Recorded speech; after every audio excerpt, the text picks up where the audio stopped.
Assalamualaikum warahmatullahi wabarakatuh. Izin memperkenalkan diri, nama saya Vera Monica, NPM 1911030218 dengan Prodi Manajemen Pendidikan Islam semester 3 kelas C, mata kuliah Psikologi Pendidikan, dan dosen pengampu Ibu Nur Aini MPD. Di sini saya akan menjawab 5 pertanyaan UTS yang diberikan Ibu Nur Aini MPD. 1. Apa itu pengertian dari psikologi pendidikan? Psikologi pendidikan merupakan ilmu yang mempelajari tentang tingkah laku tertutup maupun terbuka manusia dengan lingkungannya secara individu maupun kelompok, dan mempelajari juga tentang karakteristik individu dalam perkembangannya. Soal nomor 2. Apa yang harus dilakukan oleh seorang guru atau tenaga pendidik dalam melakukan pengembangan kognitif pada anak? Kognitif itu apa sih? Kognitif adalah pengetahuan atau pemahaman yang ada di dalam diri seseorang atau peserta didik itu sendiri, yang dengan pengetahuan atau pemahaman ini dapat mengembangkan akal dan pikiran pada peserta didik. Permainan yang diciptakan di dalam kelas akan memicu kreativitas pada anak dan daya pikir serta daya ingat yang akan secara tidak langsung itu akan mengembangkan kognitif pada anak itu sendiri. Selanjutnya soal nomor 3, mengapa psikologi pendidikan ini sangat penting di dalam dunia pendidikan? Menurut saya, psikologi pendidikan ini memiliki kedudukan yang penting di dalam dunia pendidikan karena apa? Psikologi pendidikan memiliki banyak pengetahuan yang erat kaitannya dengan proses belajar mengajar guru di dalam kelas dan di lembaga pendidikan. Dengan psikologi pendidikan juga kita dapat mengetahui karakteristik individu peserta didik itu yang berbeda-beda dengan melakukan pendekatan terpusat. Pendekatan terpusat ini memiliki fungsi untuk mengetahui karakteristik individu yang pada dasarnya memang berbeda-beda. Nah, dengan begitu kita bisa menentukan metode ajar seperti apa yang bisa digunakan di dalam kelas pada saat kita melakukan proses belajar mengajar. Nomor 4, apa yang dimaksud dengan kepribadian extrovert dan kepribadian introvert menurut Paul Henry Musen? Paul Henry Musen berpendapat bahwa kepribadian extrovert adalah orang yang lebih cenderung membuka diri terhadap dunia luar. Contohnya seperti orang itu senang jika harus bertemu dengan orang-orang yang baru di luar sana. Sedangkan kepribadian introvert adalah orang yang lebih cenderung menutup diri terhadap dunia luar.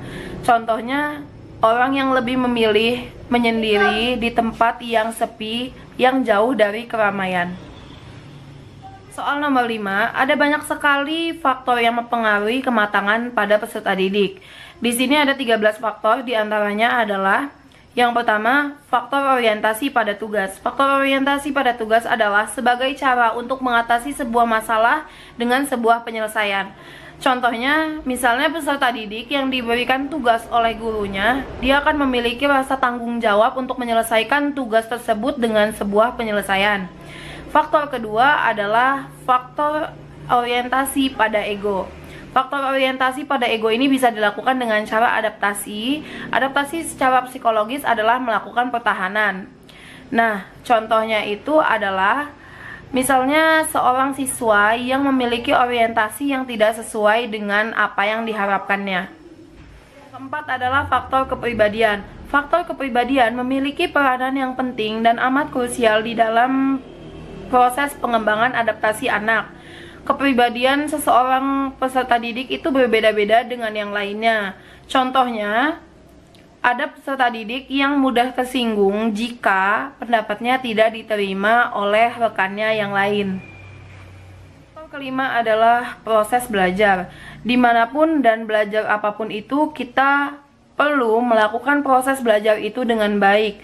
Contohnya, jika kita melakukan tugas kita secara proses yang baik, maka akan terlihat lebih mudah dan dapat menghasilkan hasil yang lebih baik dan lebih memuaskan.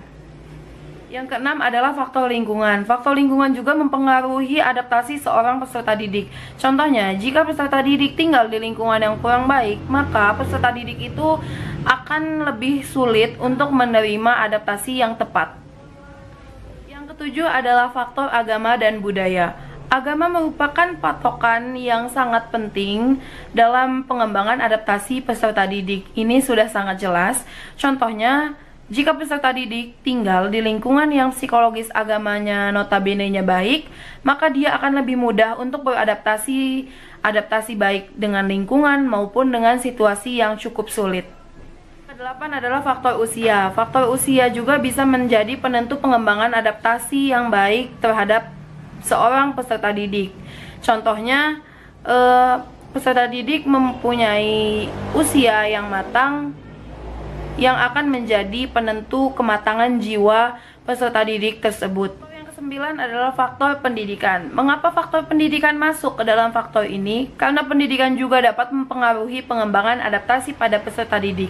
Contohnya, jika seseorang memiliki pendidikan yang tinggi, maka dia akan lebih mudah dalam menyerap dan menerima informasi yang dia dapatkan. Ke-10 adalah faktor pekerjaan. Pekerjaan juga mempengaruhi kematangan adaptasi pada seseorang. Di dalam pekerjaan kita memiliki berbagai macam kegiatan yang di dalamnya terdapat profesi dan jabatan. Contohnya, jika kita memiliki status pekerjaan yang rendah, maka itu akan mempengaruhi terhadap pengetahuan yang kita dapatkan. Ke-11 adalah faktor pengalaman. Faktor pengalaman memiliki peran yang sangat penting di dalam pengembangan adaptasi pada seseorang. Mengapa? Karena pengalaman adalah guru terbaik di dalam kehidupan. Contohnya, jika seseorang memiliki pengalaman yang lebih banyak, maka secara tidak langsung dia juga memiliki pengetahuan yang lebih banyak pula, yang akan mempengaruhi pengembangan adaptasi mereka dengan lingkungan di sekitar. Ke-12 adalah faktor supresi. Faktor supresi dalam hal ini merupakan sebuah upaya yang dilakukan untuk mengurangi berbagai masalah. Untuk contohnya adalah peserta didik yang memilih untuk menyembunyikan pemikiran bahwa akan terjadinya sesuatu yang tidak diinginkan. Ke-13 adalah faktor cara berpikir. Faktor cara berpikir merupakan salah satu hal yang terpenting di dalam psikologi pendidikan dalam mengembangkan adaptasi kematangan pada peserta didik. Contohnya, peserta didik akan memikirkan ribuan kali tindakan yang akan diambil untuk melakukan sesuatu. Mungkin sekian jawaban UTS dari saya guna memenuhi tugas UTS yang diberikan Ibu Nur Aini MPD selaku dosen pengampu mata kuliah Psikologi Pendidikan. Mohon maaf jika masih ada banyak kesalahan kata atau tindakan di dalam video ini. Terima kasih. Wassalamualaikum warahmatullahi wabarakatuh.